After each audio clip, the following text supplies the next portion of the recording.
It is great having Casey O'Neill back here on the program. She's going to be taking on Roxanne Modefferi, UFC 271, February 12th. It's right around the corner. Casey, how's it going? I'm doing great. Just finished one of my last hard training sessions. Got about 2 left, super hard ones, and feeling great, feeling in great shape, and just really excited to go out there and put on a show. Yeah, that's awesome. It looked like you got a full camp for this one. When did you find out about the fight? Too long. I've known about this fight since I think around November last year. So it's a long time to know about the same person that you're fighting and think about the same person. So super excited that it's getting like to the nitty gritty of it now, and I get to stop thinking about it real soon. And yeah, just really excited. Yeah, it's going to be a great fight. Was this the right amount of time off, or were you trying to get a fight in a little bit sooner than this? I actually wanted a little bit longer, to be honest, but I'm a sucker. Like when the UFC calls me for a fight, I can't say no because I always think, oh, that's a really good fight for me. And my manager has a joke now where he says, I think that everything's a good fight for me. So I told him that if he wants me to take some time off, then he just has to not call me about a fight, because as soon as the UFC calls, I find it hard to say no. But, you know, at the end of the day, I'm always in the gym. I train like I'm in camp. Every week I train 3 times a day, every day, no matter if I've got a fight or not. So I don't have an off season, so I could take a fight on a couple of weeks notice, or I could take a fight on a couple of months notice, and it's the same thing for me. So no amount of time is too long or too short. We actually haven't spoken since you switched management. You're with Paradigm now. Tell me how this all came together with you being rep by one of the biggest management companies in MMA. I just sort of figured that I needed something that was going to be a little bit more on the other side of things, other than just getting me fights. You know, I want to start building my brand and building maybe some businesses under my name and stuff like that. So just looking at my career outside of fighting, which I want to start building too, I feel like Paradigm's the perfect place to do it. Obviously, they've done it with a lot of people. Israel and Connor have made strides since signing with Paradigm. So I'm just looking to further my brand, make my name a little bit bigger, you know, and do all that stuff outside of fighting, which people don't really think about, but it sort of sets you up for the future. Yeah, totally understand that. Now, in terms of Roxanne as an opponent, you must have been pretty familiar with her because she trains at Syndicate. I'm sure you've seen her around in Vegas, just at the PI or things like that. Yeah, I've known about her for a long time. Obviously, fighting in female sports is still coming, like it's still new. So her being a pioneer, obviously watched her a lot whilst I was coming up in the Ultimate Fighter both times and stuff like that. So she's been around forever, and if you're a female in the sport, you know who Roxanne is. So yeah, I've known a lot about her for a long time, and I'm just excited that my career is now at that level where I'm fighting people that have been fighting forever. You know, I'm new on the scene, but I'm at that point now where I can fight people who have been around the block and make my name off of theirs. Now, she, like I mentioned, she trains at Syndicate. I don't know. I wanted to get your perspective on this. Is there a little bit of a beef with that gym? Just because I know you had like a thing with Joanne Wood, and I saw on Saturday you posted something about Jasmine Jazavidius, who I know also trains there. Is that a coincidence? Oh, I think it's a coincidence. I don't know. I'm a little bit like cheeky. I like to make trouble, so you know, like I'll tweet during the fights and stuff like that. But it's all fun for me, and I think that being the 2 big gyms in Vegas, that there is a little bit of a like hidden rivalry, not really, but you know, they have so many girls over there, and then I'm the other girl in the state who doesn't train with them, so obviously they feel some type of way a little bit about that. And then Joanne made those comments about me, so I guess that they don't really like me that much, but I don't care. I'm not here to make friends, so yeah, whether there's a beef or not, I don't care. It's one-sided because on my end it's just a fight. Okay, I like that. Let's talk about Roxanne. Obviously, you mentioned a pioneer in the game. She's fought the who's who. Stylistically, how do you look at this matchup?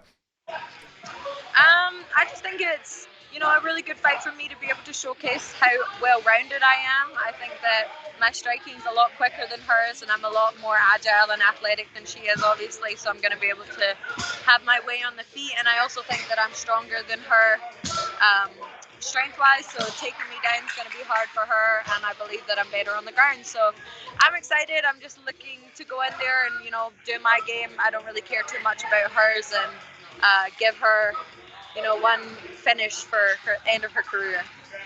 And you got a lot of training partners to work with at Extreme Couture. Who have you mainly been working with this camp, or is it kind of just a mix of everyone?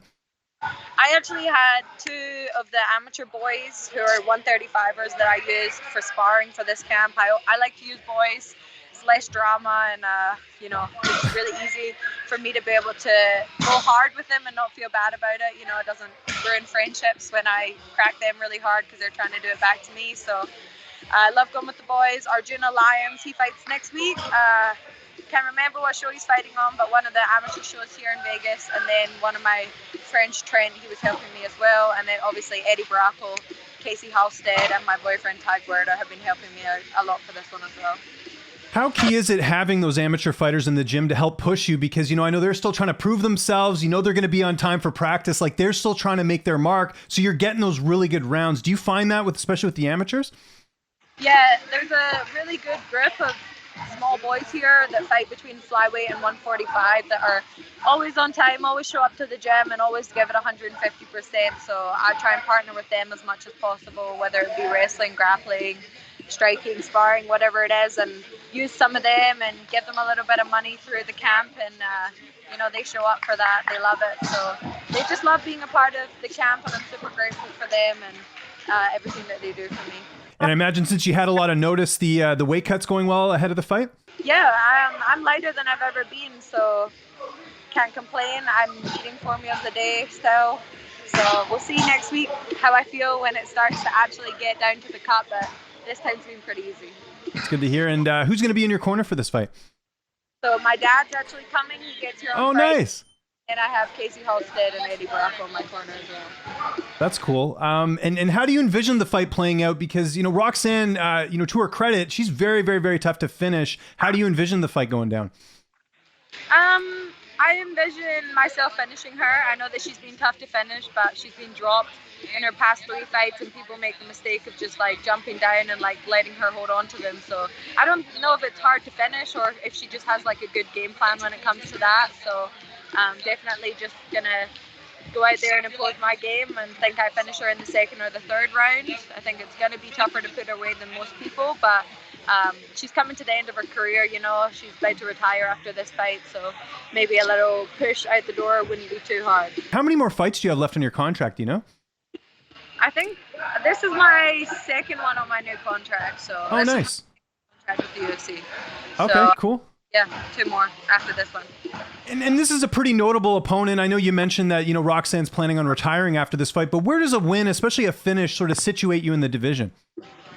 Well, I'm 15 and she's number 12, so I would say around number 12 probably, and then look at hopefully, at the end of the year getting one of those top 10 fights, seeing how the division plays out. My division's getting really exciting now, so it's fun for me to watch a bunch of up-and-comers as well as myself sort of taking over the division and putting new blood in there. So I'm just excited to wait out a couple of fights that are happening after mine and, figure out who I'm fighting after that. And I'm sure it's on your mind, but you've been making a lot of noise in the weight class. I know there was a lot of praise for all your wins last year. I got to ask, how far do you think you are away from getting, those contender fights and start talking about title shots? Are we, 3-4 fights away? Do you sort of have an idea in your head of where you want to go in your career? Yeah, I've always said I want to take the long road. People don't believe me because I fight so often, but honestly, I'll fight everyone in the division before getting to Valentina if that's what they want me to do. And I don't really care too much about fighting for the title right now. I'm still trying to build myself and make sure that I'm sort of invincible by the time I get there. I know that I've got things I need to work on, as does everyone. So just working hard on being the best fighter that I can be, and maybe I think I'm about 2 years away from that. So we'll see. How inspiring was it to see Francis Ngannou, who I know is at your gym, winning the title and doing so with that knee injury? How cool was that? I love Francis. He's a really big teddy bear when you get to know him. The guy means no harm for anyone, and you just see him in the gym every day working so hard. And someone at the top level who still works that hard, it's really inspiring to see. He went through that knee injury and it never stopped him. He was in the gym training every day. He was at the PI doing rehab every day. There was nothing stopping him from going into that fight. So seeing someone do that, you couldn't pull out for any reason. So I know for a fact now you would have to seriously be half dead to pull out of a fight. And last question, I know camp's been long, like you mentioned. What's downtime looking like? I know you're in the gym a lot, you're training, you're getting ready. Are you getting in any TV shows or anything like that ahead of the fight? Yeah, I watch a lot of Netflix. There's nothing really of note right now. I love Ozark, and I just finished the new Ozark that came out, so just waiting for something fun to come out. It's been kind of slow on there recently. Okay, well, there we go. We've got to check out UFC 271 coming up here February 12th. Casey, thanks so much for doing this. If there's any sponsors or any social media you want to plug, I'll give you the last word. Yeah, you can just follow me, King Casey MMA, on Twitter and Instagram. And I've got too many people helping me out to mention. Someone will get upset if I don't say them, so you can find them all on there as well.